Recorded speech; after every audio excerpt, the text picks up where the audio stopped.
अस्सलाम वालेकुम। कैसे हैं आप सब लोग? मैं उम्मीद करती हूँ कि आप सब ठीक होंगे और अल्लाह का शुक्र है हम भी ठीक हैं।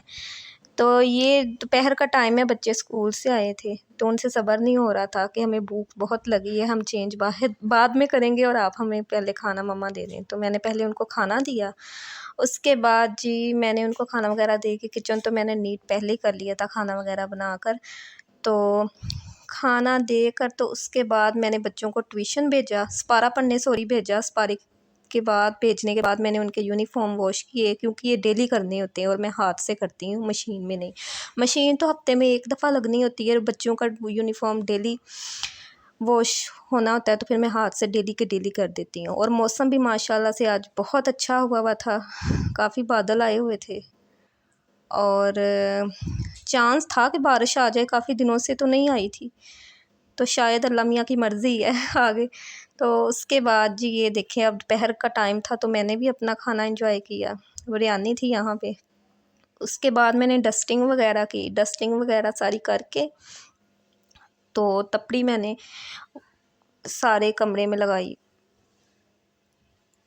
तो आपने टाइटल से जैसे देखा होगा कि मैंने कहा कि मैं गाँव कब जाने वाली हूँ। हाँ जी, मैं गाँव में तब जाती हूँ जब मेरे बच्चों को छुट्टियाँ होती हैं। मैं पीछे से गाँव की हूँ, मेरा मेका गाँव में है। तो या तो दिसंबर की जब छुट्टियाँ होती हैं मैं तब जाती हूँ, या मैं जून की छुट्टियों में जाती हूँ, साल में 2 दफ़ा। और अल्लाह ना करे बीच में कोई खुशी गमी का हो जाए कुछ तो फिर मुझे 1 दफ़ा बीच में जाना पड़ता है।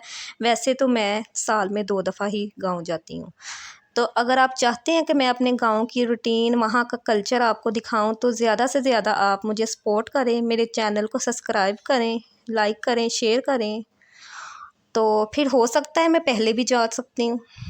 ये तो आप पे है ना कि आप मेरे चैनल को सपोर्ट करें और शायद मेरे सब्सक्राइब ज़्यादा हो जाएँ और मैं 1 महीने के अंदर अंदर ही जाऊँ और वहाँ की वीडियोस बना के आपके साथ शेयर करूँ कि हमारे गाँव कैसा है, वहाँ का रहन सहन कैसा है, उनका कल्चर कैसा है, उनकी रूटीन दिखा सकूँ आपको। तो यहाँ पे जी ये रात का वक़्त है, बच्चे मेरे यहाँ पे स्टडी कर रहे थे। तो ये कायदे आज़म रहमतुल्लाह अलैह की नज़म थी, तो वो बच्ची मुझे ज़बानी सुनानी थी उसने, तो मैं उससे सुन रही थी। तो ये आप पे है कि आप अगर मेरे चैनल थोड़ा ऊपर जाना शुरू हो जाता है तो मैं आप लोगों के लिए 1 महीने के अंदर भी जा सकती हूँ। तो यहाँ पे बेटे को भी साथ स्टडी करवा रही थी, तो दोनों पढ़ रहे थे। मैंने कहा सुबह को टाइम नहीं होता तो आप यहाँ पे ना स्टडी अभी कर लो, अपना होमवर्क है जो भी रीडिंग वगैरह तो आप अभी कर लो। तो ये दोनों यहाँ पे पढ़ रहे थे। उसके बाद मैंने वज़ू करके नमाज़ पढ़ी, उसके बाद कुरान अल्लाह पाक पढ़ा मैंने। हाफिज़।